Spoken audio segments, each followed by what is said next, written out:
Dit is met pa se kamera, so moet dit net nie omstap nie.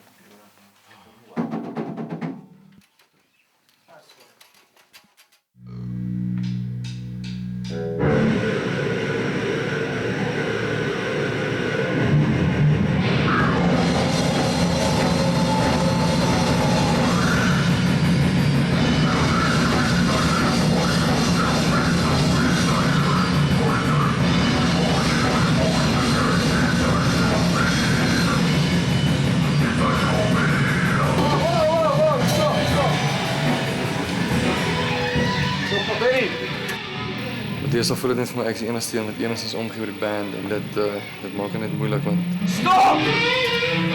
Die reis wat ek wil doen met my lewe, jy weet. Jam en dit is net moeilik. Stop! Stop! Maar hy is goed in wat hy doen en ek respekteer hom seker maar as 'n musikant, maar nou, as mense sukkel ons bietjie soms. Whatever man! Ga terug na jou car wash toe. Jy gaan vir ewig karre was. Ek sê eendag my limme bring en gee jou nie tip nie. Wie is vir jou tip? Verkoop jou gitaar en koop vir jou driehoekie man. Ja, die mense hulle wil chick vocals hê. Dis die ding, hulle dink Sex Cells. Hierdie death metal band wat dink Sex Cells. Almal dink Sex Cells. Maar sonder die talent man. Dit werk nie so nie. Kyk na die Pussycat Dolls.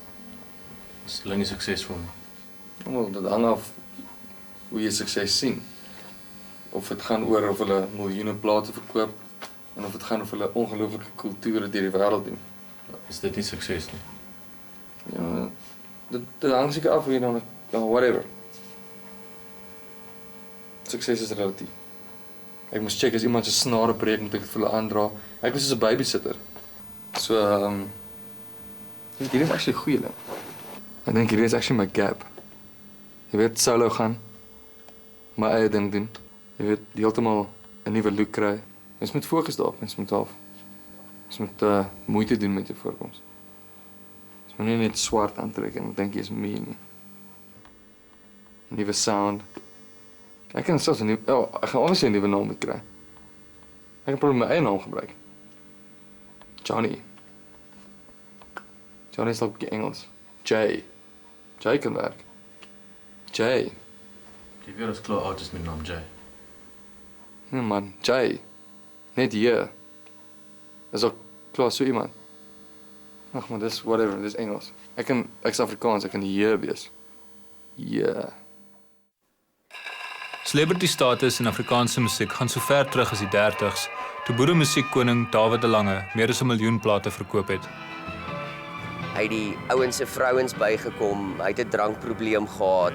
En hy was 'n celebrity gewees. Dit was in die 30er jare. Maar as jy bedoel 'n glam celebrity, soos wat dit vandag sou aanvaar word, sou ek sê Guy Korsten. In die ou dae, die groot labels het amper 'n ikoon geskep van 'n kunstenaar en 'n beeld voorgehou.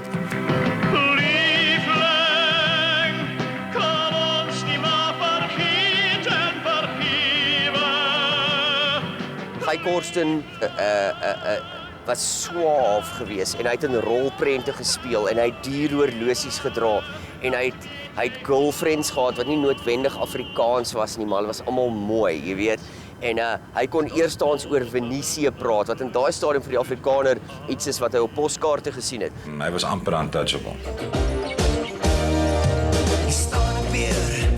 Uit die aard van die saak het ek soos 'n Kersboom gelyk het, kan ek sien dat die glamorous ding was, maar die 80s ding geweest. Die video's het toe begin en die prentjie en die package het begin, so ons het 'n bietjie oordoen en die looks en miskien nie lekker gekonsentreer op die musiek soveel. As ek nou 'n vinnige wye aanval moet maak op Afrikaans dan.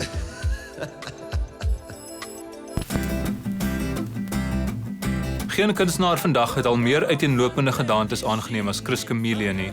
Van die leerbeklede transvestiet in Boo tot die heilsame inslag van Sewende Hemel, bereik Chris aanhangers uit radikaal verskillende oorde. Ja, kunstenaars is baie beter met die bou van 'n beeld as van tevore, omdat die bedryf in al sy fasette soveel gegroei het en dat dit so wetenskaplik eintlik geword het. Dit is jy weet, dis jou beeld, dis die tipe musiek wat jy maak. Selfs die musiek is geformuleer. Ten minste die produk lyk 'n bietjie cooler die laaste tyd en gevolglik hoef jy dit nie meer in 'n breinpapiersak weg te steek as jy dit huis toe vat nie. Want as jy iets laat cool lyk, is dit makliker om dit aan jong mense te verkoop. Maar dis miskien 'n extremely cyniese ding, jy weet, dat dit so business-oriented geraak het hierdie ding. Dit is te romanties om te kan dink dat 'n band net half jam en dan kom hulle nou iewers uit en goed, maar ek kan regtig nie dink dit werk so nie. Maar nie alle suksesvolle kunstenaars bestee noodwendig ure voor die spieël nie. Ek meen vat vir Koos Kombuis as 'n voorbeeld, jy weet. Selfs Kerkorrel, hierdie was nou nie eintlik snappy dressers gewees of ouens wat 'n spesifieke image oorgedra het nie. Die beeldding van hoe die persoon lyk, die cool ding van wat jy aantrek en so, het seker maar saam met TV gekom. Die hele visuele element wat musiek bygekry het, was revolusionêr. En ek dink dieselfde ding is besig om te gebeur met MK en Afrikaanse musiek. Daar's definitief sprake, dink ek, van 'n subkultuur wat besig is om te ontwikkel, wat ook 'n visuele subkultuur geword het.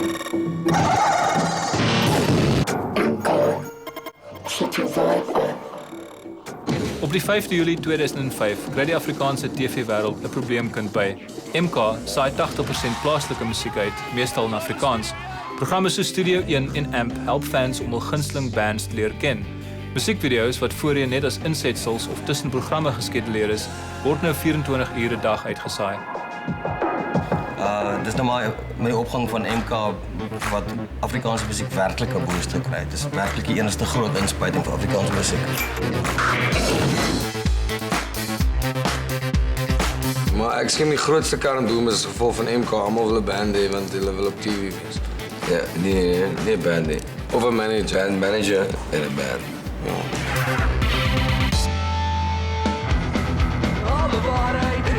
MK het in einde 'n goeie job. Ik heb nog nooit geweet dat ze bij rock artists in Afrikaans.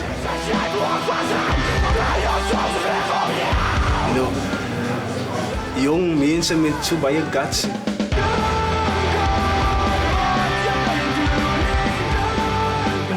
Daar's 'n ongelooflike klomp STR op MK ook. Jy weet? Swak video's en mense sien dit onmiddellik want daar's nou standaard gestel.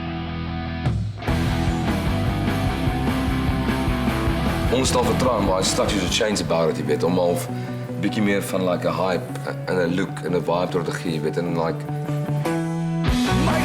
Ek meen groepe soos Fok of Polisiekar foto na dans is presies geshape vir hulle audience.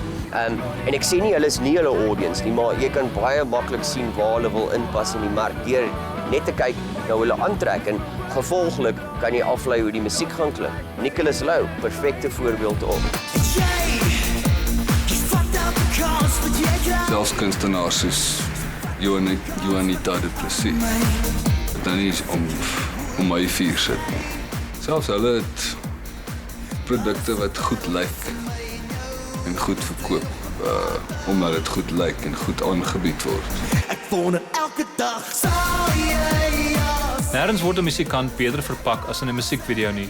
'n Video dien nie net as gratis bemarking nie, dit kan ook jou interpretasie van musiek verander. Ek dink dat dit verwoord dikwels meer as wat net bloot die lirieke kan verwoord en ek dink dat meer mense dalk aanklank vind by die video as wat hulle gaan noodwendig aanklank vind by die lirieke. Want basically al daai goeders is mos maar net like PR, jy weet, dis glorified flyers, jy weet, om mense basically by jou shows uit te kry. So ek dink as jy 'n performance video doen, gee jy obviously die kans om die energie af te check en hoe dit miskien kan live wees. As jy 'n story video doen, dan gee jy miskien vir die mense insig tot hoe jy imagine hulle jou musiek moet interpreteer. So ek dink dit is 'n baie cool device.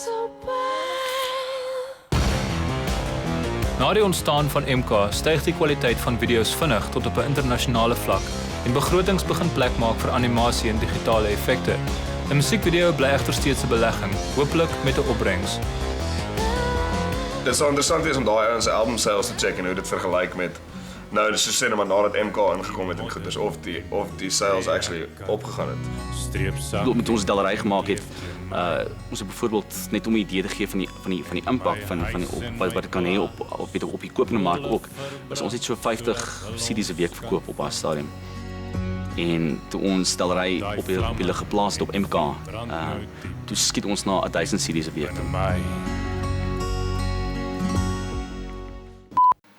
Welkom. It's the 21st century, man.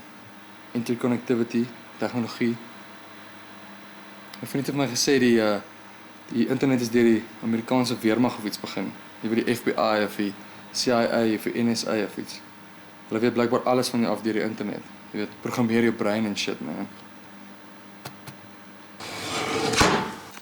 Arctic Monkeys, man. Hulle het 'n #1 single gehad voordat hulle eers 'n album gehad het. Alles deur MySpace. Hulle het rekords gebreek en stuff. Ek meen, dis mal, dis die toekoms. En dit is klaar hierso. Dis my tipe toekoms. MySpace, Facebook, die ou huis se yskas deur. Dis so jy wil wees, man, oral. Jy weet, jy moet vir mense sê, hier's ek, dis my band. Kom check my uit. Ek speel die 2 April by die Vuilspel Sportsbar. Jy weet, live and loud. Crazy. Die platemaatskappye destyds het maar alles beheer en al gesê wie en wat moet doen en so voort. Dit het gegaan om die platemaatskappy. Jy kon nie sing as jy nie deur 'n platemaatskappy gekies is om op te neem nie. Onafhanklike platemaatskappye is sedert die 60s versigtig om nie die risiko van sensuur te loop nie. Maar in die 80s maak digitale tegnologie dit baie makliker om musiek op te neem en te dupliseer. Nuwe labels soos Shifty Records kan bekostig om die voelvrye kunstenaars te publiseer. Voortaan is die verhouding tussen kunstenaar en label dikwels 'n vennootskap. Piet Botha by Wildebeest, die Brasse by Ghetto Rough en Valiant Swart by Rhythm Records, wat later ook 'n kans vat op die onbekende jong band Fok of Polisiecar. Kyk, vroeër was 'n recording studio analoog aan 'n recording label. Soos jy het jou EMI gehad, EMI het hulle studios gehad daar in JP Straat in Johannesburg en so ook Gallo met Downtown Studios. Op 'n antwoord. Wat kom uit die noorde? Jy kan vir 1 of 2 miljoen rand vir jou 'n relatiewe nice studio maak waar 20 jaar terug sou jy miskien 30, 40 miljoen rand nodig gehad het om dit te doen. En dit was net studios soos SAIK wat regtig dit kon afford. Indie label hoef nie al daai kapitaalinvestering te maak om 'n studio op te sit. Elke derde ou met 'n goeie komputerkennis en met 'n goeie Pro Tools en een of ander rekenaarprogram kan begin om 'n CD te maak. In baie ander lande is dit aansienlik moeiliker om 'n indie label van die grond af te kry. Soneringsregulasies en registrasiewette moet eers nagekom word voor die kompetisie met reuse labels kan begin. En ons het dit nog nie in Suid-Afrika nie. So jy kan gooi rooi rook hardloopmiddel deur. Kry die mense aan die dans. Jy is so gebind aan daai groot strukture nie, jy weet. Nee, maar deesdae dink almal mos hulle kan sing. Ja, die digitale tegnologie help baie. Daar's baie meer rigtings vir kreatiwiteit. Die ding is elke Jan Rap en sy maat kan deesdae Afrikaanse CD maak, jy weet. As 'n klomp crap wat natuurlik deurkom ook. Ek ben nie fout maak nie. Ek ben wys my jou muis. Ag, maar die ding is mens kan nie oor smaak argumenteer nie. As dit twee is wat die musiek, ek dink is goeie musiek en kak, sleg. Kan ek kak sê? Kak. Ja. Die revolusie waar ons is op die oomblik, is nie noodwendig 'n revolusie van kwaliteit nie, dis 'n revolusie van kwantiteit. Op die ou end is dit nog steeds net die beste wat bo uitkom en wat gehoor word. So hoe meer daar gemaak word, hoe meer is die kompetisie en hoe beter gaan dit wees wat uitkristalliseer. In 1995 tref die MP3-formaat die wêreld. Napster jaag musiekbasis se bloeddruk al hoër soos hulle beheer oor die verspreiding van musiek verloor. Die impak op Afrikaanse musiek is egter nog nie so groot nie. Afrikaanse mense koop nog CD's. Hulle download nie al hulle musiek soos ek dink baie verbruikers en sê maar Engeland doen deesdae nie. Dinge het nie baie verander vir Afrikaanse mense nie. Veral oor die feit dat Steve Hofner nie actually die president van die land is. Nee, dit is nog 'n baie groeiende bedryf. Maar op die oomblik sou ek sê dis minder as 6% van totale verkope is nog digitaal. Maar dis definitief die toekoms. Soos ons weet is die platebedryf in soveel groot moeilikheid op die oomblik as gevolg van hulle onvermoë om aan te pas by die nuwe mediums wat die verkoop van musiek aanbetref. Hulle is soos 'n dinosaurus en die meeste van die mense in die platebedryf op die oomblik hoop net dat die platebedryf hou totdat hulle pensioenfondse uitbetaal, want ek kan nie dink aan enige ander rede hoekom jy nog wil uithang daar nie.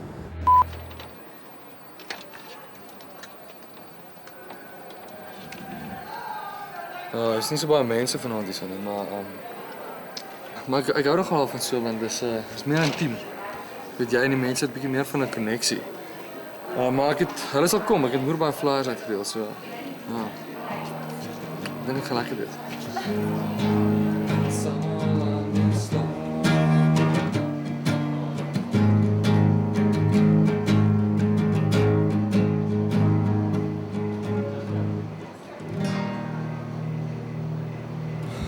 Dankie.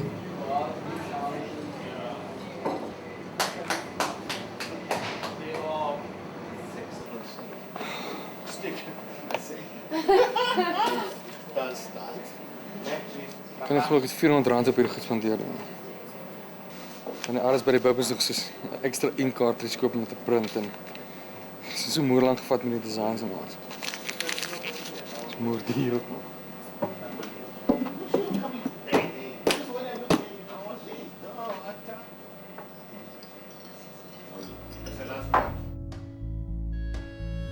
Die dudes het dan mokker rock and roll af begin. Hulle gitaartuins was ongelooflik. Dit was beter toe hulle nie vir Cliff gehad het wat gesing het nie. Ja. En maar hoe maak ek geld in die bedryf? Wat moet ek doen? Hoe beland ek hier? Werk hard.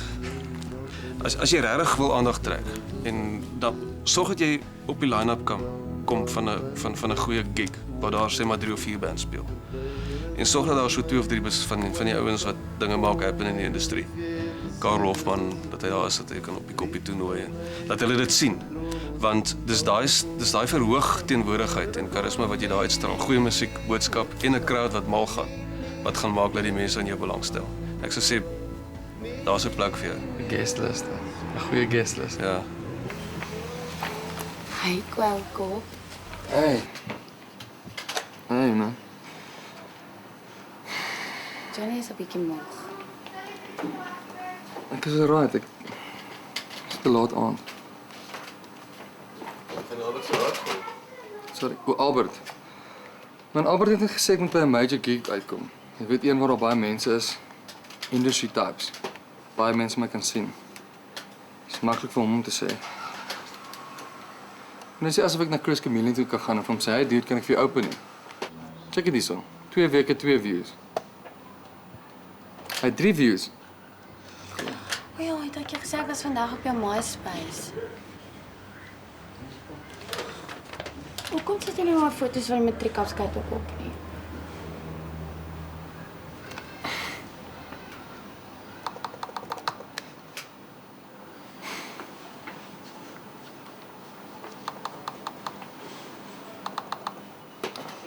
Ek moet gaan by, hoor. Hy het ons 'n takeaway skryf gehad. Ja, maar my pa wil met my praat vanaand. Dit is belangrik. Okay. Okay, so ek sien jou môre. Dis goed. Okay. Okay, bye. Bye. Ja.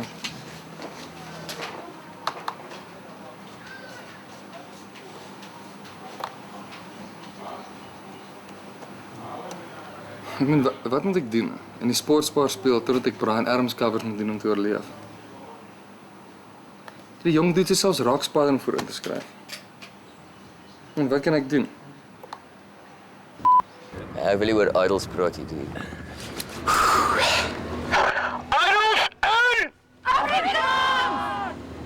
Afrikaans.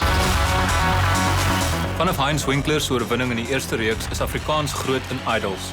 2006 se kyk net Idols bevestig Afrikaanse pop as een van die grootste genres in die land.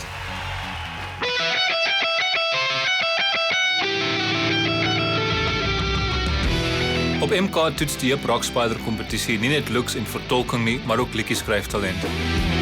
In 2002 stof die eerste wenners, die Melktyd Kommissie, 14 ander bands uit. 5 jaar later is daar 57 inskrywings.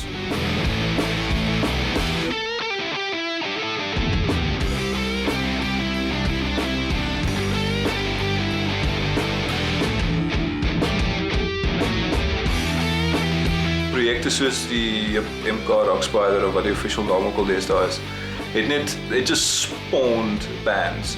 Die fantastiese ding van 'n kompetisie soos Rock Spider is die hoeveelheid Afrikaanse songs wat dit forcibly laat uitkom. Dit is goed, baie van hulle gaan nooit rekord wees nie, baie van hulle is crap. Maar dit speel 'n belangrike rol in die ontwikkeling van jong talent en in die rock scene daarvan. Baie van hulle, whatever, maak nie saak nie. Elke Rock Spider kompetisie is daar 100 and something nuwe Afrikaanse songs.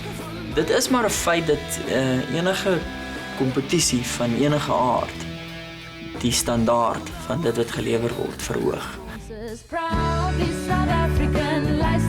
Van die ouens gaan aan soos FL en of Melktert Kommissie en what have you en raak groter bands. En dis fantasties. Dis soos die kweekskool van bands. Traffic jam.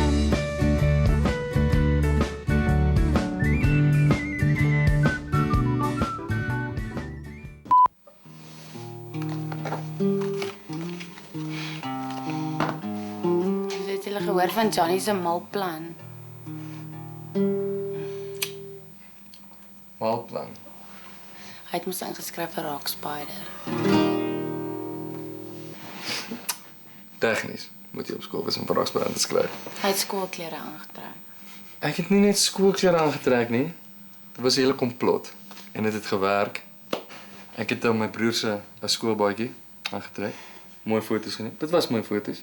Jy het dit geneem. Dit was mooi foto's. En toe stuur ek my foto in en toe kry ek my vriend om te maak asof hy skoolhoof is. Hy het 'n baie diep stem, hy het 'n virus op sy stem aangehad. En toe Hulle dink hulle het hom gegramag. ons is in. Ons is op pad in elk geval. So ons gaan Rock Spider doen. Die ding met die ou band is ook jy weet dit was 'n blessing in disguise. Jy weet ek voel anders, ek dink ek lyk anders. Ons het 'n bietjie gewerk aan my hele Aan sy image. my image. Ek wil nie dit sê dis 'n image, maar dit is 'n image. As ek Rock Spider as ek daar goed doen, selfs al doen ek nie goed nie, selfs al lyk en klink ek net goed, gaan die regte mense my sien. En as die regte mense my sien, dan gaan volgende jaar se toer net soveel beter wees. Volgende jaar se toer? Ons gaan toer volgende jaar. Jy weet dit is wat jy moet doen as jy 'n rocker is. Ja, maar dit gaan jy nie erns kry nie. Dit gaan onthou, dis elke aand 'n ander crowd en 'n ander crowd is nuwe geld. Dis nuwe mense wat CD's koop, hemde koop. Ons merch lady kan nou nie meer saamkom nie. Sy gaan 'n paar wat geld geleen om Londen toe te gaan vir 'n Gegee, jaar. my pa het vir my geld gegee. Gegee. Baie nice van hom was. Om vir 'n jaar of so Londen toe te gaan. Ons het besluit ons gaan so wag. Die verhouding aanhou. Nie beëindig nie. Nee. Nog nie. Glad nie. Ja, was mekaar e-mail en goeders. Op die 5de Januarie 1976 word televisie reeds in 30 ander Afrika-lande beskikbaar, ook in Suid-Afrika bekendgestel. Van die eerste uitsending af staan Afrikaans sterk op die luggolwe. Ironies genoeg het televisie in Afrikaans bevestig, maar dit het ook 'n effek gehad dat dit terselfdertyd die apartheidstelsel ondergrawe het. Jy weet in die 60er jare was hy die politikus met die van Hertzog en hierdie ou het probeer om te keer dat televisie in Suid-Afrika inkom, want volgens hom sou dit 'n jeugrevolusie gestimuleer het. Wel, hy was reg. Kykie, die Botas was bekommerd en die Fosters en so was baie bekommerd oor wat TV gaan doen. Want en dit het presies gedoen wat hulle gevrees het dit gaan doen. Dit het net mense aan 'n baie breër wêreld blootgestel as daai klein eng wêreld wat hulle tussen die kerkie, skool en die woonbuurt wou hê. Dis 'n land van kleure en klank. In Junie 1976 sien die nuwe kykers oor aandete hoe die jeug van Soweto opstaan teen die gebruik van Afrikaans in skole. Ek dink dit het maar net gemaak dat Afrikaans, hoewel Suid-Afrikaners oor die algemeen 'n baie groter, amper mens kan sê 'n globale identiteit begin aanneem. Ek meen hulle het die Cosbys gekyk op die hoogtyd van die noodtoestande en hulle was lief vir die Cosbys. En hulle het gedink Whitney Houston is pragtig terwyl die polisie die mense in die townships met die rubberkoel skiet. Dis 'n land vol drome en toekomsideale. Laat die mooi van Sensuur in die 80's het 'n baie groot rol gespeel in Afrikaans musiek omdat jy moes hou by die reëls van die dag ten einde jou musiek op die radio te kan kry. Die regering van daai tyd wou nie weet van boodskappe nie. Veral nie in Afrikaans nie. Polities was die land nou net very much onder beheer van die stelsel destyds. Dit was die tye van Eshel Rudi en PW Botha en alles was op hulle plekke en daar was baie serieus sensuur. Ek het 'n mate om daai goed op 'n stadium geskryf. Dit het amper 'n game geword. Wat jy met hierdie interne sensuurraad van die SAIK begin speel het. Na enige nuwe opname sou kunstenaars en platemaatskappye senuweeagtig wag op 'n brief wat die SAIK se oordeel oor hulle album dra. Ja, ek het die brief baie goed wat ek het onderteken en daai. Dit was my amptelike nering gewees. Ek moes vir die komitee wat finale beslissing gemaak het, vooraf luister na die goed. David Kramer van sy goed, Anton se wonderlike begrafnistyd in Ceres en ook die oorspronklike weergawe van Kruikie roer my nie.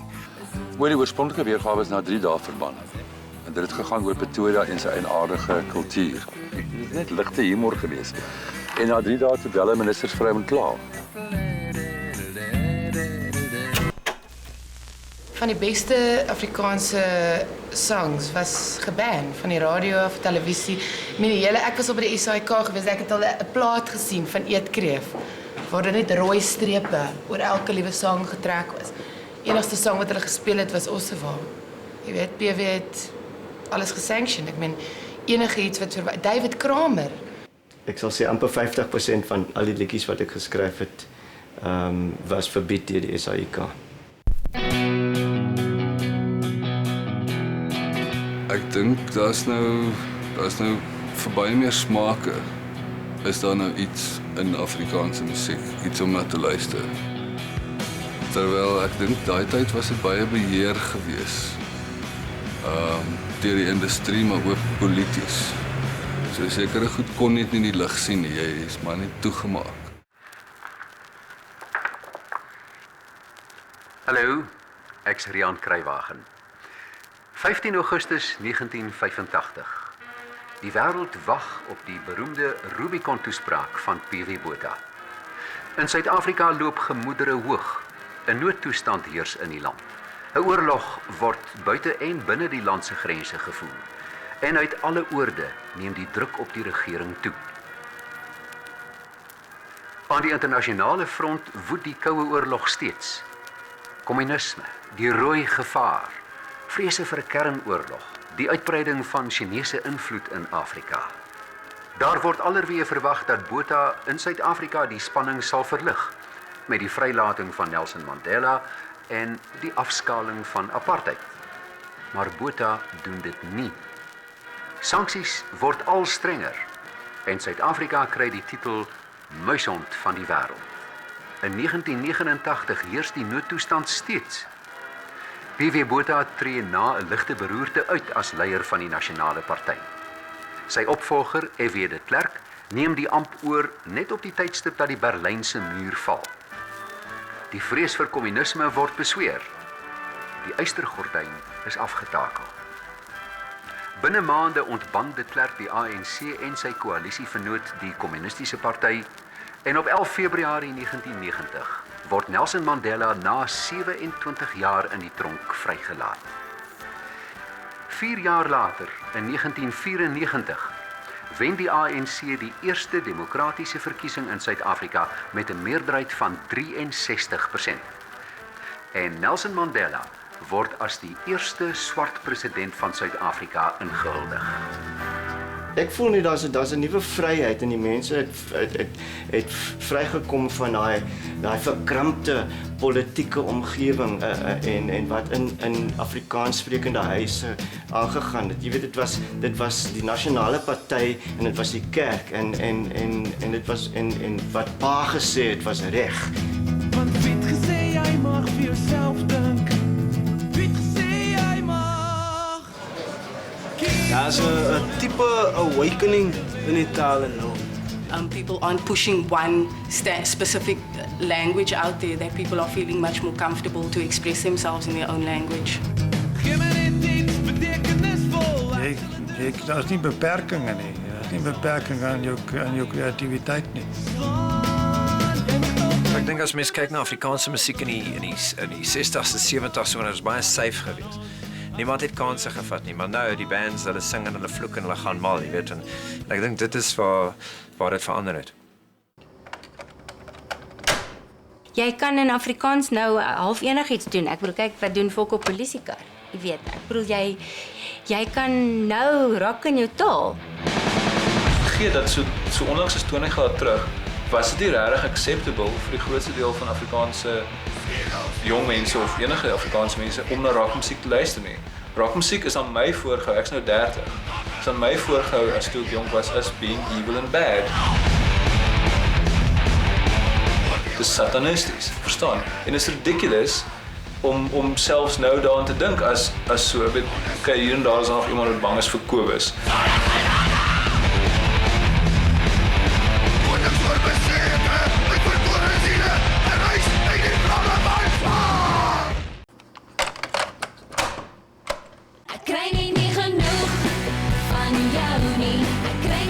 Ek dink nie Afrikaanse musiek is, Afrikaanse musikante is meer oorspronklik as wat hulle 30 jaar terug is nie. Ek dink ook nie hulle is minder oorspronklik nie. Waar ook al op 'n internasionale front 'n nuwe verwikkeling in die musiek was, of 'n nuwe verbreding sê maar van genres, 'n nuwe ontwikkeling van 'n genre, dink ek was Afrikaans vinnig geweest om dit ook te omhels en dan deel te word daarvan. As jy nou vat waar ons nou is in Afrikaanse musiek en waar ons destyds was in die 60s, 70s, 80s, is daar 'n hemelsbreë verskil tussen hoe mense reageer teenoor Afrikaanse musiek. In ons tyd was keuses net die probleem. Mense het vir my snaaks aangekyk omdat hulle nie gedink het daar 'n alternatief kan wees tot die luisterliedjie en die opera-aanslag en so. Vandag moet jy dan ver gaan om weer te wees. Ek bedoel, dit is alles gedoen in Afrikaans. En dis absoluut amazing. Want as ek daai tipe van keuses gehad het toe ek jonger was, sou ek dalk ook ontwikkel het as 'n meer geliefde mens, jy weet. Ek dink Afrikaanse musiek op hierdie stadium is 'n bietjie van alles. Jy weet, en ek dink dit is hoekom hy gewild is, want daar is iets spesifiek vir enige deel van die sektor van die mark. We've got different audiences, for different genres. Back then, it was one type of audience for one type of genre. Ons moet Patricia Loos hê. Ons moet Anton Goosen hê. Het is belangrijk dat ouens soos Yuri Els daar is. En dat mense soos Fok of Blieskarre is. En dat mense soos Karen Zoid, Chris Chameleon, weet hulle elkeen spreek iets anders aan. Het is baie belangrijk dat Bok van Blerk daar so is. Weet jy het altyd daai pole nodig. Jy wil nie, het is allemaal dieselfde musiek maak, weet wat het ons dan, dan ons nog 'n Collective Soul album of iets verstaan en niemand wil dit hê nie. Op die stadium van wat die mense wou gehad het op daai tyd, 1994 daarna, is hulle wou nie te ernstig raak nie. Hulle wou regtig bietjie meer ligte vermaak gehad het. En kommersiële musiek het mak en vinnig vlam gevat in so 'n plek.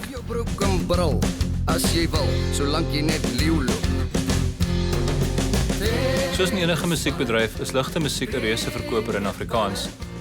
In 2007 gee Robbie Wessel selfs vir Suid-Afrika sy eie Macarena. Daar's nog altyd 'n behoefte aan escapism in Afrikaanse musiek, om weg te kom van die realiteit van die samelewing. Ons leef in 'n land waar jy as jy koerant oopmaak is daar 'n hijack of 'n bankroof. In sulke gevalle werk musiek soos Kaboom Milies of Drieke Bikkewyne geen boodskap nie, maar dit laat die mense goed voel. Die Afrikaner floreer nogals op hierdie idee van 'n mystieke, wonderlike samelewing. En bokkie songs en braaivleis tunes en sokkie en ons is almal lief vir mekaar en alles is net goed. Ja nee, maar dit het die Afrikaanse mense like van braai. Dans en skoffel, ja, maar dit is nie wat ons doen. Daar's 'n groot party aan die gang. En almal wil nou net jol en die nuwe vryheid geniet. Sê my as jy Deesdae is jou dans-CD's die grootste verkopers in die land. Ek dink as jy gaan kyk en Jenny na Afrikaanse musiek gaan ek vir jou nou sê 80% wat in die mark is basies sokkie anyway. If sokkie is big, as 'n groot market is vir dit doen dit. Ja, as jy dit goed kan doen, all the better. Maar as 'n market is vir iets, as 'n need is en feed I need, you know, as jy kan geld maak uit dit. Cool.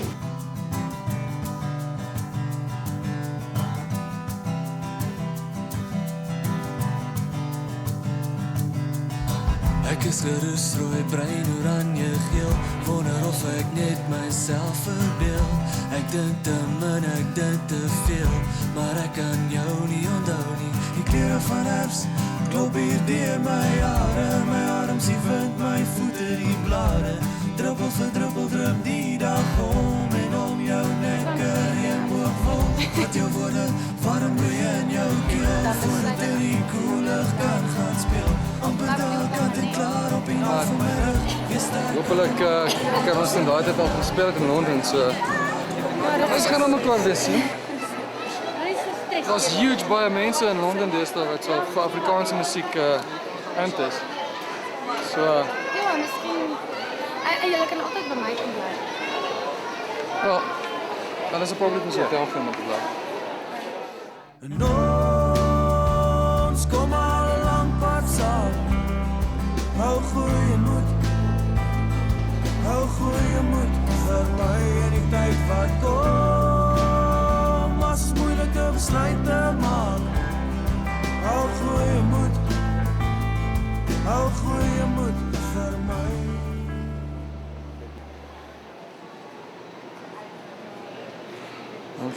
Kom ons maar gaan, hè.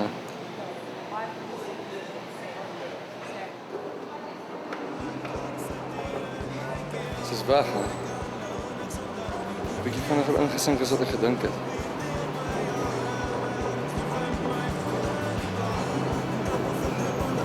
Jy weet, maar miskien moet ek hierdie as 'n geleentheid sien. Ek is alleen nou.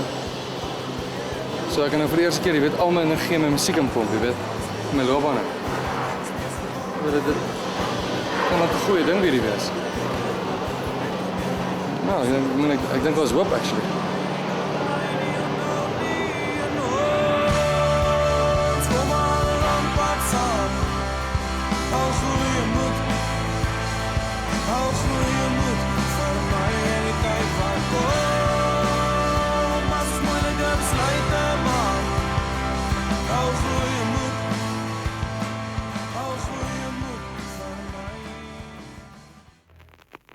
Ek weet byna presies wat's fout in ons. Ek lees 'n nuwe uitgawe van The Cut en ek weet. Ek kyk TV en ek weet. Ek luister radio en ek weet. Ons is deur die kak. Nee, big time tool, hè. Befokte tool. Definitely. Maar dit kan ook like 'n bitch wees, hè. Big time bitch. Oor die jare geniet Afrikaanse musikante nog altyd blootstelling in Afrikaanse media. Veral sedert die middel 70s lig resensente soos Cornelis Breitenberg en Anton Goosen die standaard van musiekjournalistiek. Scope het ook baie regtig net goeie resensies gehad saam met die sterre. Ek kan nie die ou van Scope se naam onthou nie, maar hy was werklik briljant. Vanaf die vroeë 90's stel Jong Burger nuwe musiek bekend aan 'n jong gehoor. Amper 10 jaar later word die landswye tienerbylaai Jip. Die gesinstydskrif Huisgenoot is ook al lank 'n ondersteuner van Afrikaanse musiek. Deesdae veral as borg van die jaarlikse skouspelkonsert. Hulle maak Huisgenoot oop en jy sien daar soos sê maar 'n U2 of 'n Bono of die nuutste akteur, jy weet in Hollywood, maar reg langs in hom is daar so Standard Dozy of jy weet of Jonita of Karen Zoe. So dit lig dadelik die status van die kunstenaars en ons het wat Huisgenoot na tipe magazines gedoen het, is al vir ons eie sterre gegee. As 'n redelike leemte vir print, vir gedrukte media in terme van musiek. Ek bedoel daar kan baie meer gedoen word. Sedert 2003 ken Afrikaans ook die Ponykoerant fenomeen. Bekende musikante is dikwels die teiken van hul selferkende sensasiejournalistiek. Die Afrikaanse jeug soek en kyk wel op na hulle sangers. Dis regtig die heroes en dis kom maar soveel van die koerant daar buite is wat nou dit nogal exploit, jy weet. baie van die Afrikaanse goed is 'n storm in 'n teacup. En ek weet nie, het Steve Hofmeyr se CD sales onlangs gedrop sedert dit uitgekom het uit nog of jare Skelmpie. I don't think so. Ek glo nie.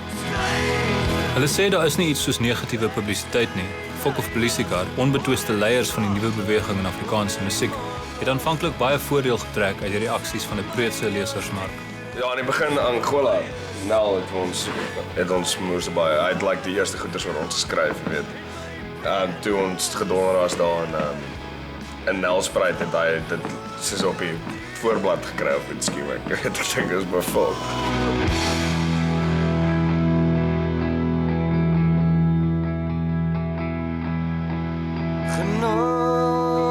Ons het ook afgekak as gevolg van print media laas jaar big time.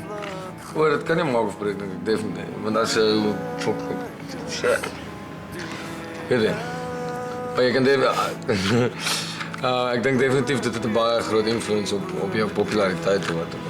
Die wêreld gaan jou haat my seun. As jy die waarheid praat gaan. As die media jou begin gebruik, dan sê jy nie kak skielik. Soos Britney Spears of whatever, you know. Dis 'n bad situasie daar. En hulle werk soms op 'n ding van as hulle 'n kunstenaar nie meer kan opbou nie, dan gaan hulle begin afbreek want hulle moet koerante verkoop. En dit kan baie negatiewe invloed op baie mense se lewens hê, veral die kunstenaars self.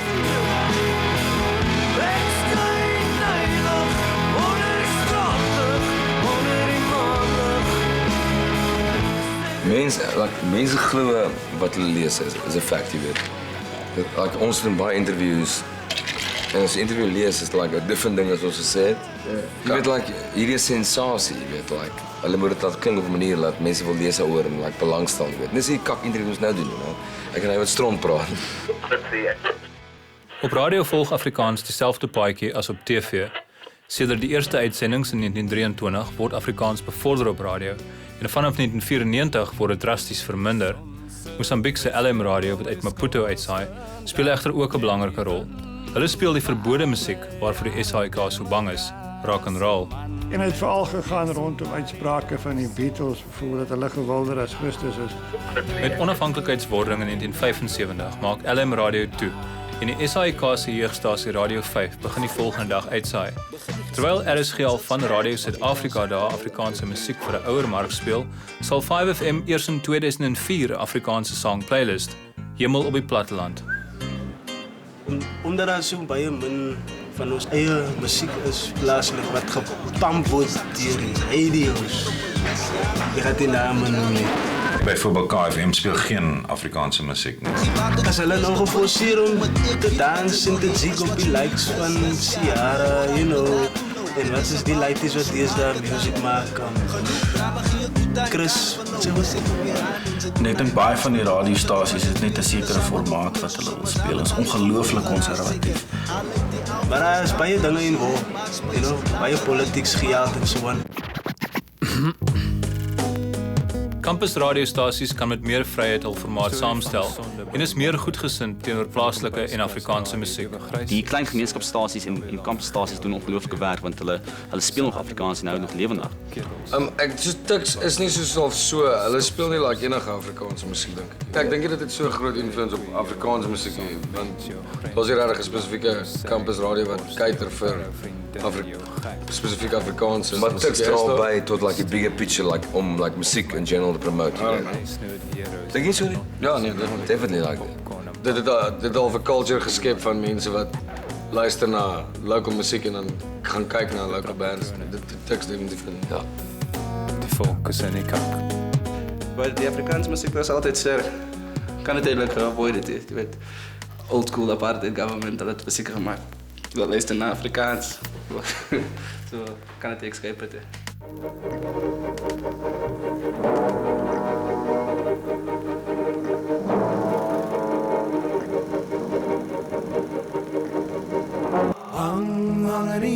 Onder 'n nuwe bedeling word Afrikaans een van 11 amptelike landstale. Regeringsondersteuning is nou iets van die verlede. After 1994, you know, that protection fell away. Suddenly, it appears as if we are being isolated. Sedert 1994 verminder enkel medium Afrikaanse skole van 2700 tot onder 300. Meer as 90% van skole in die land en 19 van die 22 universiteite is nou Engels. Ek skiem hulle projekteer op hierdie taaldebat ander goeters, jy weet, ander fears, soos dat hulle bang is al die wit mense gaan uitgeroei word of so iets, jy weet. Nooit, bra. Nie wel ek nie rond is, nee, for sure. Wat? Deur wat? Waardeur word het bedreig? Puff the Magic Dragon? Nee, ek weet nie van bedreigings nie. Ek dink die Afrikaners sien die bedreiging teen Afrikaans as 'n groter bedreiging as wat dit werklik is. Ek dink nie dat daar 'n aktiewe poging van die regering is om Afrikaans as 'n taal dood te maak nie. Terselfdertyd dink ek dat die regering is besig om baie aspris te wees, om sekere goed te doen om die Afrikaner af te pis, sodat hulle kan wys wie's nou die baas. Miskien het dit ewen belangriker geword nou omdat mense al dink Afrikaans gaan uitsterf en sulke kak. So ek dink die mense gryp op Afrikaans aan met alles wat hulle kan. Klassieke sosiologiese geval van dat 'n eksterne druk bring interne solidariteit teweeg en dit gee weer aanleiding tot nuwe kultuurvorme. Omdat hulle nou 'n minderheid is, sien ek hulle staan meer saam, daar's meer unity en hulle is meer supporter van hulle artists en van nuwe musiek en which is cool. Die Afrikaner is baie politically disenfranchised deesdae, polities apaties. Maar hulle soek nog steeds leiers en ikone. Ek meen, gaan iemand opkyk na Pieter Mulder, gaan iemand opkyk na Dan Rood? I don't think so, veral nie as jy 19 of 20 jaar oud is nie. So die enigste mense wat daar na kan opgekyk word in die Afrikaanse geleedere is musikante. Ek dink nie dis enigstens 'n leier ding nie. Ek dink dis net al mense in general. Miskien soos mense soos Steve is soos mense idolize hom of as 'n leier, dink ek. Yeah, cool. Like Steve Hofmeyr is like a spokesperson for the nuwe Afrikaanse volk or whatever. Ja, is Afrikaanse kunstenaars leiersfigure? Ek hoop jy so nie. Nee, no ways. Ek sien nie kunstenaars as morele voorbeelde van enige iets nie. Om die waarheid te sê, ek kan nie imagine dat iemand soos Ozzy Osbourne ooit volke president moet word nie. Dit sal die einde van die wêreld wees. Ek dink dit is simpel om mense wat entertainment as 'n lewe doen om soos jou vertroue in hulle te sit. Jy weet, ek dink dit is 'n goeie idee. Ja, ek dink dit is ooit nodig om responsibility te vat. Maar dit word expected. Maar ek weet maar soos dan dink mense ook aan ander goeie soos cinema of ook in Delaray. En dan dink jy ook hy moet verantwoordelikheid vat vir al die mense. Ja, ek weet, maar hy moet ook nie. Hy wil. Maar hy hoef nie. Van the play entertainment at the end of the day, you know what I mean? Like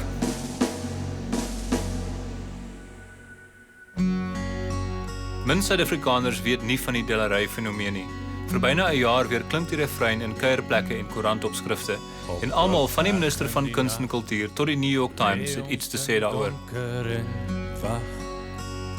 Delaray se sukses was regtig, dit was 'n timing ding. Ek dink die timing was briljant geweest omdat die Afrikaner as groep in 'n hoek die simbole nodig het om te verwoord wat hy maak in hierdie hoek. Ek dink Delaray het daai neurose en frustrasie die beste kon verwoord. Ons kon teruggaan na voor die apartheidsjare, na 'n plek waar die Afrikaner weer 'n hero kan gaan haal en die Afrikaner het glad nie 'n hero gehad nie, jy weet. En let's face it, die hele Delaray liedjie is 'n beeldspraak. Dit gaan oor die verlies aan mag aan die Afrikaner en hoe hy weer moet opstaan om homself verbeter, om weer mag te kan oorneem. O ja, nee, kyk, hulle speel die nostalgie snaar, pap. Genadeloos druk hulle op daai knoppie. In die leemte wat daar is in die Afrikaner jeug, kapitaliseer hulle ook nostalgie. Die idee dat ons identiteit kan vorm rondom iets wat al lankal verby is, rondom 'n vervloë era. Die gebruik van daai ou simbole op 'n nuwe manier om ek weet nie, een of ander romantiese plek in die verlede te vind wat daar nooit was nie. Dis nog hartseer. Die mense wat sê ons byt Afrikaans uit, ons byt die nostalgie elemente uit, moes vir my gesê dat 'n jaar voor die tyd dat liedjie oor die boeregeneraal gaan geld maak, you know. Dis as dit as 'n treffer verpak. Daai hele video wat hulle geskiet het, is nogal baie moeite gedoen. Hulle moes nogal geglo het in die ding. Dat dit nou soos uitbuiting lyk, is net omdat dit 'n sukses is. Miskien, maar ek verstaan nog steeds nie hoekom sing ons oor 'n boereoorlog leier nie. In 2007. Ek weet nie. Dis 'n soort van, Jy nie dink hy ouers goed in wat hy doen nie. Ek meen om so baie aandag te skep, net een so. Yes. You know, laat my dink. For sure. Nee, is alright. Is goed. Oor 'n nasie wat weer op sal staan. Ek dink die sang is aanvanklik gekaap gewees. And it depends on what that audience is going to do, what you are giving them. You know, jy gee hulle Delaray, die mense word excited. Jy weet, Daar was wel 'n gevaar daarin en ons het die hele tyd regdeur besef dat ons het 'n verantwoordelikheid hierso om te sê dit is nie polities nie, maar ongelukkig het mense hulle interpretasies. Hulle vat mense se emosies en dan kanaliseer hulle dit en dan as daar 'n probleem daarmee kom dan sê hulle maar dis nie wat ek bedoel het nie. It's really not such a big thing. We all have our icons in our different cultures and races, and if that is the icon, you know, if that's an icon for him, then that's fine. You know, it's not for me. You know, I don't feel offended or threatened in any way.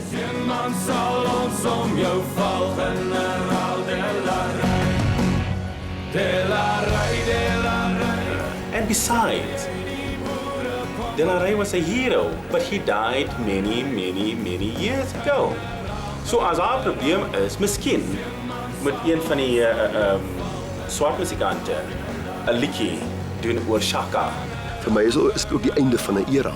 Vir baie mense is Delaray die begin van 'n era. Jy weet, boer, Afrikaner, die ou identiteit gaan so vinnig verby waai soos enige ander fad of trend wat in populêre kultuur kry. Dis wat ek hoop. Jong mense weet nie wat die boereoorlog is. Hulle vra baie keer wie weet hierdie oorlog gewen. Hulle ontdek opnuut vir Delaray en hulle gee hulle eie huidige verklaring daaraan wat los staan van wat 'n vorige generasie. Dis nie die ou nasionalistiese gebrul nie.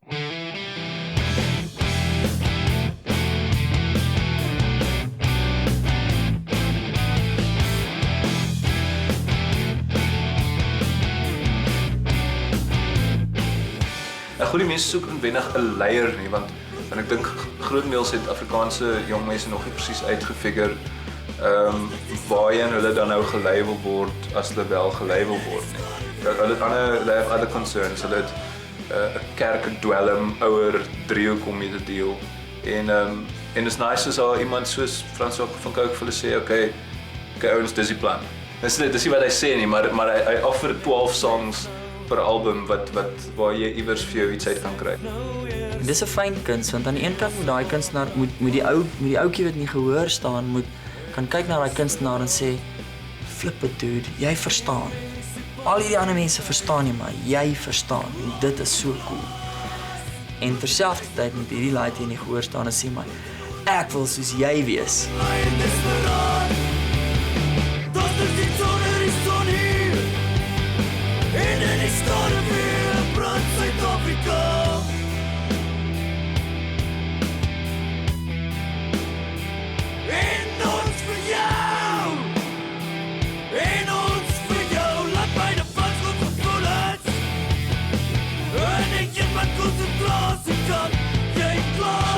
Ek dink helde is belangrik, helde is baie skaars en helde is obviously hulle is feilbaar.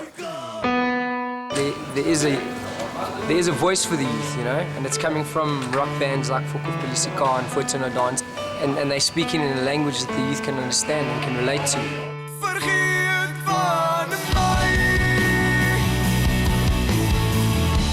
En vandag, dit is Afrikaanse musiek is cool. Wanneer jy kan 'n woord gebruik soos fok.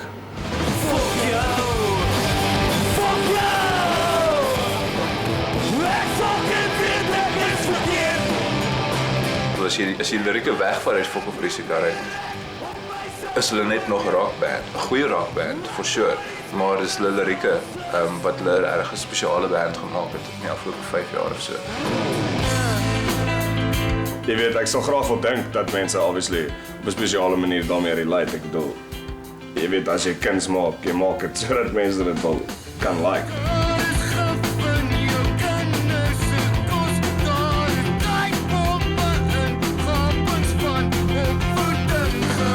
Ja, die eerlikheid, hulle kan dit lees. Die audience kan eerlikheid, jy kan hulle nie bullshit nie. Mense wat aanklank vind by Fok of Plessikar is die suburban youth. Dis mense wat dieselfde tipe van gevoelens ervaar as wat daar verwoord word in hulle lirieke.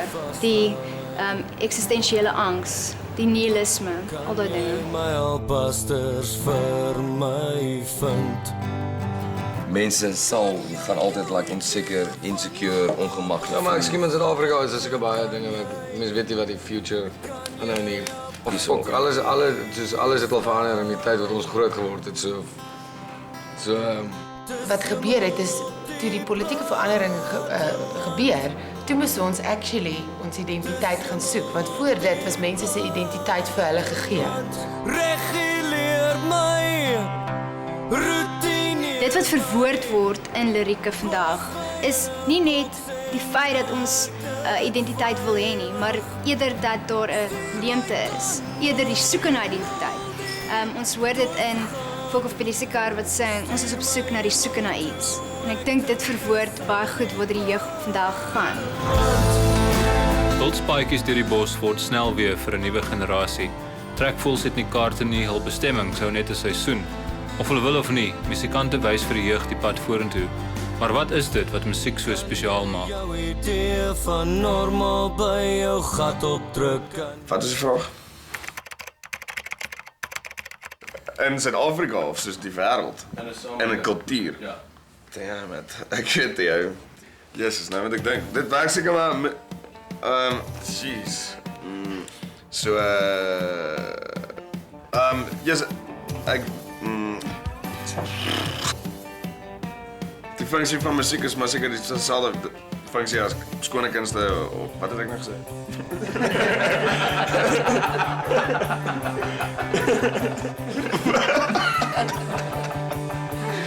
Ja, musiek dien seker maar dieselfde doel as enige ander kunsvorm.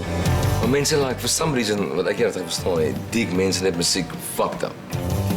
Dit is die poësie van die jeug. Dit is die letterkunde van die jeug. Dit is die uiting van die jeug, die kuns van die jeug. So ek dink die rede hoekom musiek so 'n groot kulturele rol speel is omdat dit net 'n baie groter trefwyte het. Dit is deel van populêre kultuur. Dit is maar die lekker ding van musiek, dat daar 'n kultuur is wat daarmee saamkom. En ek kan nog altyd goed daaruit geput, soos wat se klere om te dra, wat se ander musiek om na te luister, ensovoort. So ek dink dit is 'n samebindende faktor. En dit is daardie samesyn, daai solidariteit wat op die ouend identiteit verskaf. Musiek is 'n baie sterk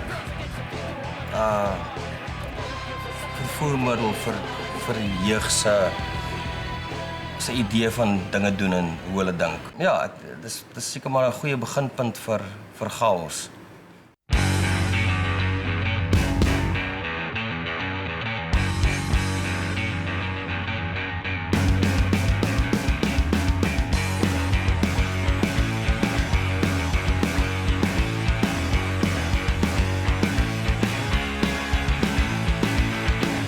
Dit is nou jammer om dit vir die mammas en die pappas te sê, maar die jeugkultuur gaan na om iemand moet afgepis word.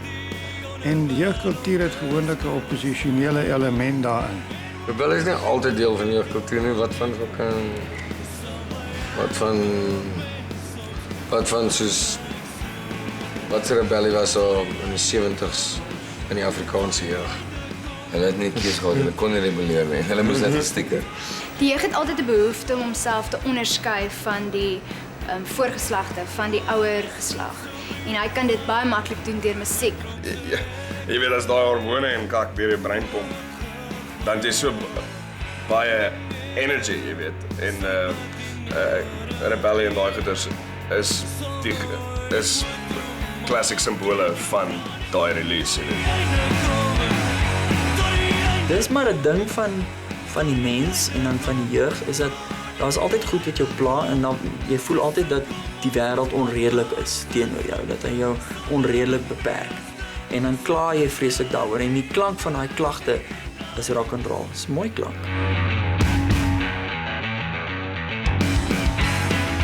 Ek dink Afrikaanse jeug het iets om te rebelleer. Dink jy ons het meer reg hier? Seker maar net stereotypering. Ek dink dis ons grootste worry. Jy kan teen crime probeer rebelleer. Maar ek dink dit gaan werk. Ek dink alle jong mense het iets om te rebelleer teen, maar Afrikaanse jong mense vandag het spesifiek iets om teen te rebelleer en dit is die sondes van die vaders. Dit vat my altyd die jeug om baie keer die krake in die samelewing waar te neem. As daar nie rebellie in musiek is nie, as mense nie opstaan teen hoe die ouer ballies soos ek het doen nie, dan gaan daar nooit vernuwing wees nie. En ja, so is belangrik. Jeugkultuur is die belangrikste bydrae tot die toekoms van die voortbestaan van enige kultuur en dis hoekom dit so goed is dat Afrikaanse jeugkultuur so sterk is op die oomblik. Dis nie heeltemal my eerste keer op TV nie. Ek het daar was 'n paar jaar terug daai pypkar ongeluk. En dis maar jy weet op TV is maar TV. Dit is soos om met iemand te praat behalwe daar's 'n kamera by. Dis no big deal. No worries of enigiets nie. Johnny. Yes. Ja.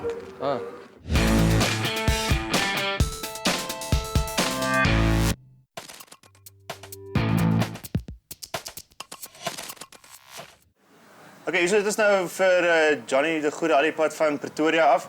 Johnny het 'n lang pad geloop om hier uit te kom vandat Johnny se band opgebreek het, fokus nou op sy solo carrière. En hy begin by Rock Spider. Johnny, is jy nervous, hè? Ja, nee man, dit gaan baie goed, dankie en ja. Nee, goed, dankie.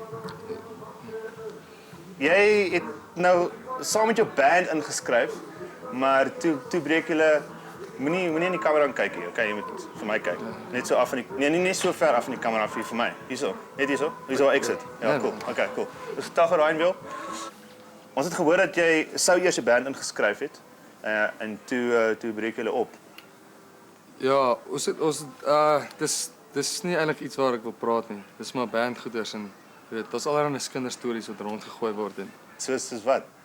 Ag, jy weet net baie dinge, nasty goeders wat mense nie daar eintlik oor wil praat nie. Vertel ons 'n klein bietjie van die songs wat jy vanaand gaan speel.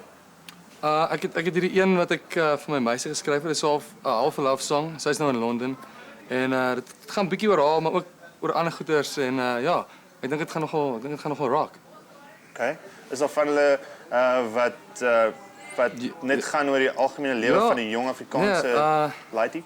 Definitief, daar's wel, miskien hoe ek dit sal sê is dit gaan oor die wêreld en oor jy weet dinge om ons en net stuff soos dit, jy weet dinge wat invloed op ons het of nie of op ons almal het. Soos ja, daai tipe goed. So wat gaan julle maak met die geld as julle wen? Yes, ons het al daar gedink man. Ons sal obviously moet terugpomp in die band in en miskien 'n smoke machine koop of een van die mics daar wat so half echo. Daai goed is nogal cool, maar ja. Cool. Okay, wel sterkte. Dankie. Alright, sweet. Okay. Cool. Is ons nou klaar? Ja, is klaar. Dankie. Thanks, dude. Okay.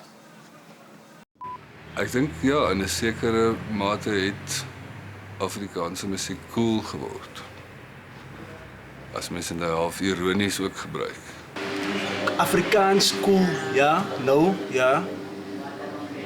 Dit is meer so gefries. Het is so koud hier, school nou is 'n bietjie, ja, lukewarm, het raak nou hot happening. Vir my is cool soos as jy fuck it. Wat the hell is cool?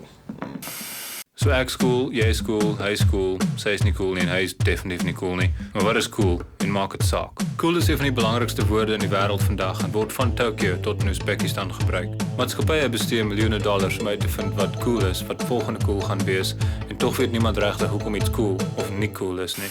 Die woord cool is die eerste keer op hierdie manier gebruik deur jazzmusikante in die 30's.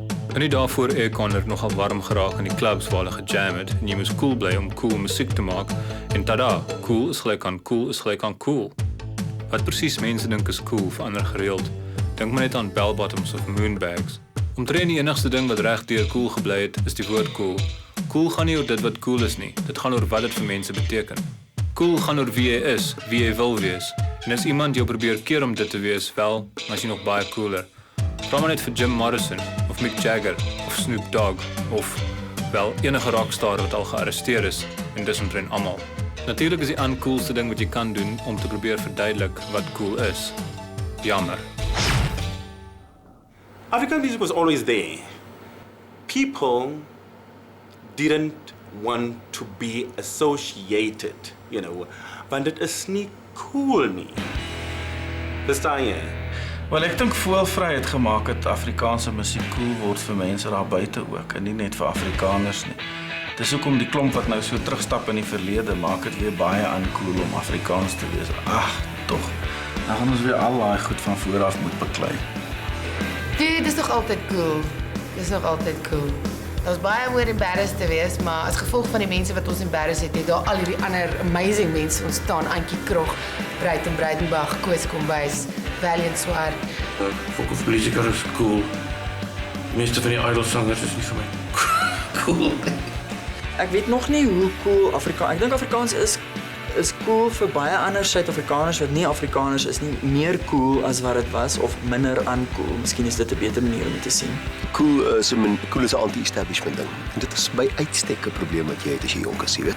Cool beteken seker maar dat dit in jou raamwerk uitstekend is. Cool is iets wat nog altyd geassosieer word met die jeug. En daarin is dit dat dit nie soos die ouer generasie is nie. Nee, ek sê vir jou sê hoekom jy. So laat ek vir jou vertel, hoekom is Afrikaanse musiek so populêr op die oomblik? Daar's 'n verskeidenheid van redes. Okay. Die nasionale party het hierdie land regeer. Nee. En as Afrikaners was ons veronderstel om te groei as 'n nasie, maar ons het nie. Want wat gebeur het, is dat hulle het alles onderdruk wat oorspronklike idees was. Die oomblik toe die ANC aan bewind kom, toe die Afrikaner nie meer toue wat hom vashou nie. Die FHK se invloed, die SAIK se invloed, Naspers se invloed, al hierdie goed het verdwyn. En ewe skielik kon die Afrikaner doen wat hy wou. En dit was 'n vryheid wat baie mense bang gemaak het, maar die jong mense wat nie met daai bande groot geword het nie, het ewe skielik besef hulle kan doen wat hulle wil. En dit speel die grootste rol in hierdie stadium in die groei van Afrikaanse musiek. Cool. Okay, julle het nou al van die bands gesien. Daar's nog een band oor vanaand. Nou hierdie ou het baie moeite gedoen om in te skryf vir Jep Rockspider. Laat my nou dat mens warm die man is benaderd het. Give it up vir Johnny de Goede en sy band!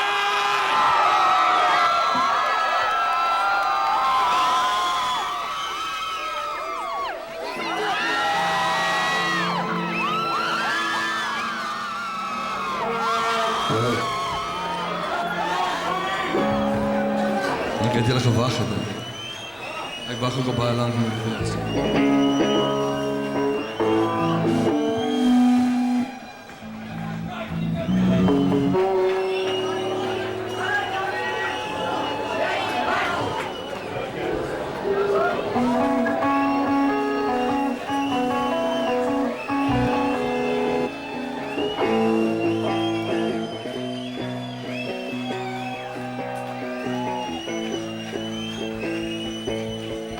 Jammer ek sien op my beste nie, wat is die Afrikaanse woord vir destiny? Dis nou of nooit vir my meesterplan, ek skret in hemele voor ek jou laat gaan. Ek stuur en vlam in my hart, sê die wêreld aan die brand, met 'n gitaar in my hand tot ek jou weer sien. Kom saam, we gaan die stories vertel. As die een man val, gaan die volgende man die vlag optel.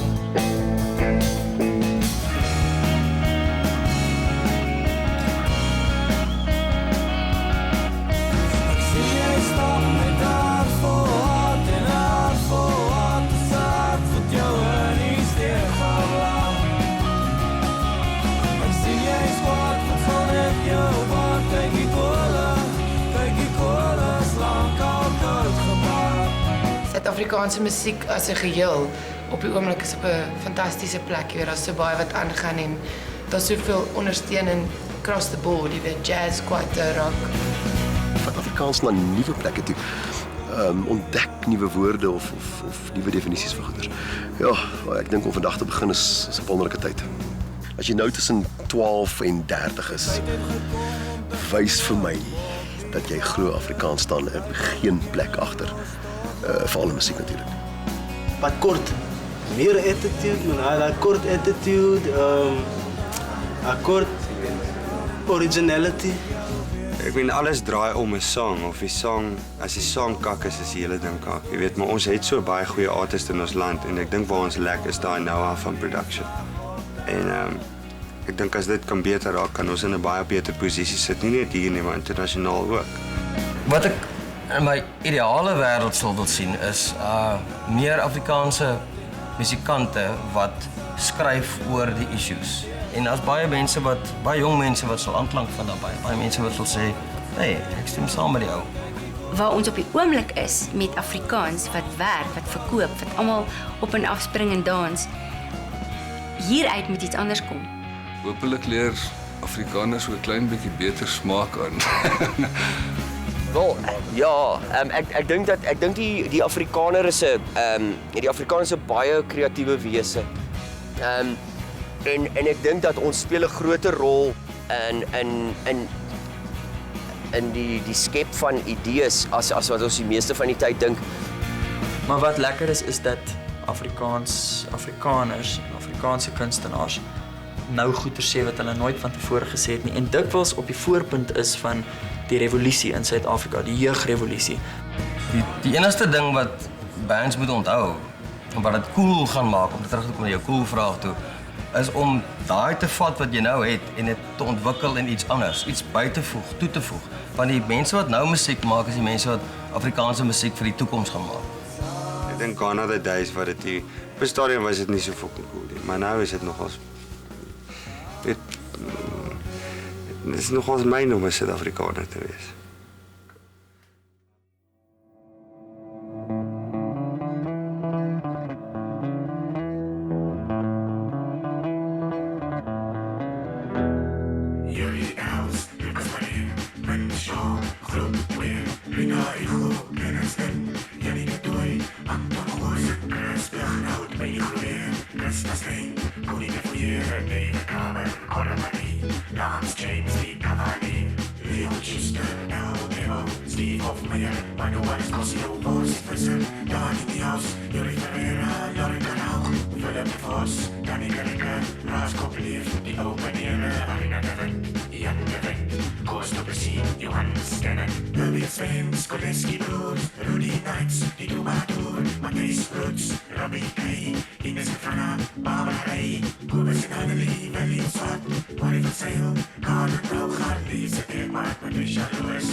Janita Kaas, Acapella Cool, I'm the swamps, Loki Low.